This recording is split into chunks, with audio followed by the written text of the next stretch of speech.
Hi, for those of you who don't know me, my name is Hannah Raymer, and I was born in the year 2000. Specifically, I was born on December 27th, 2000. I was really excited to get to research this speech, or research the year I was born, because I never really thought about the events that happened the year I was born, so it was really cool to kind of get to learn more about it. A little fun fact is that the people born in the 2000s are actually considered part of the Gen Z generation, not the millennial one, which is a really common misconception. A lot of times someone my age will do something that, let's say, a baby boomer doesn't like, and we'll hear, why are you such a millennial? Or that's such a millennial thing to do, when in fact we aren't part of the millennials. The millennial generation actually ended in 1996, so anyone from the born 1997 and on are considered part of the Gen Zs, which I just think is really weird how a lot of the times we are considered millennials. Another fun fact is that the year 2000 is the beginning of the 21st century. So it's kind of like a fresh start for the US. We get a just kind of start fresh, new year, and I think it's cool to be born that very first year of the first century. To get right into it, the 2000s was a really big election year. It was the election year between George W. Bush and Al Gore. And in March, George W. Bush, the current Texas governor, won the primaries for the Republicans, and Al Gore, our current US vice president, had won the presidential primaries for the Democrats. Also in March, the Supreme Court ruled that tobacco is not considered an addictive drug, and this took place because the Supreme Court felt that the government did not have the authority to decide whether or not tobacco and nicotine were addictive. This was a really big deal because it threw out Clinton's Anti-Smoking Act, which is an act that tried to help curb teen smoking because it was a really big problem then. And this act would actually get rid of cigarettes in vending machines and ads in sports events, and anywhere that there was a big teen audience, the presence of cigarettes or cigarette ads were not allowed. In April, it was announced that the unemployment rate had dropped to a 3.7%, which was the lowest it had ever been since 1969, which is a really huge accomplishment. Also, the labor force participation was at a 67.4%, which was a historic high for the United States, which is really cool.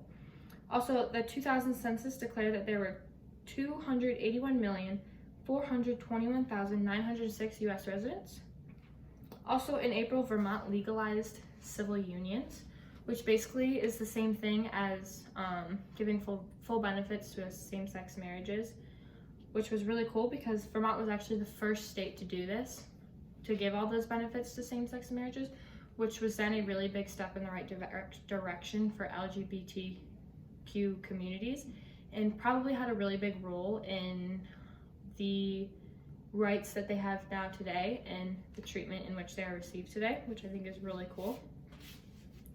Also, some popular movies were Dinosaur, Mission Impossible 2, and How the Grinch Stole Christmas, which was really cool to learn about because I grew up watching Dinosaur specifically, but also How the Grinch Stole Christmas, and that's a movie I actually still watch today.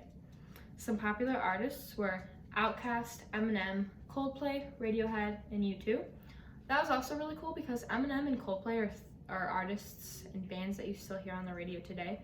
So it's interesting to see how they changed their music and aged with the time so that they're still relevant and popular today. Also, the gas prices. The average gas price in the year 2000 was $1.51, which would have been really crazy to me, but with everything going on, gas is being so low. Gas actually reached under $2 this past year.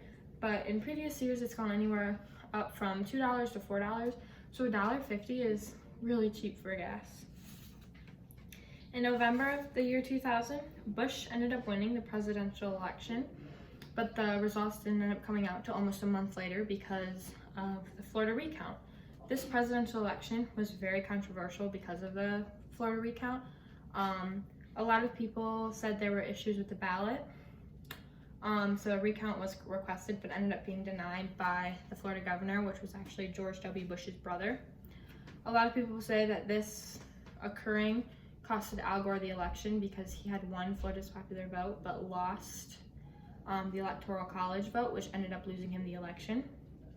Also, that same election, Hillary Clinton was elected into the Senate, which made her the first lady to ever be elected in office.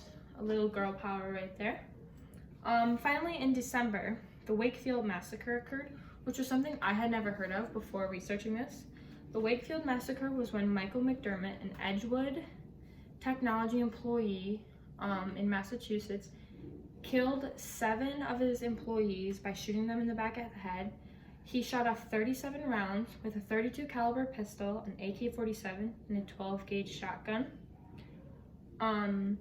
In court, he contested that he was born without a soul and God had sent him to do this duty. Later, during trial, they found out that he had been researching how to fake a mental illness so that he could get off more easy on trial. In the end, he was found guilty with no chance of parole. So yeah, that was a really big, that was December 26th of 2000, so that's kind of how the year ended, which was overall not great, but it was really interesting to get to learn all these things that happened the year I was born, especially that there was such a controversial election, which is something that we learned about in history class, which is just really cool to know that I was born the year that happened. But yeah, that's my speech. I hope everyone enjoyed learning about what happened in the year 2000. Thanks.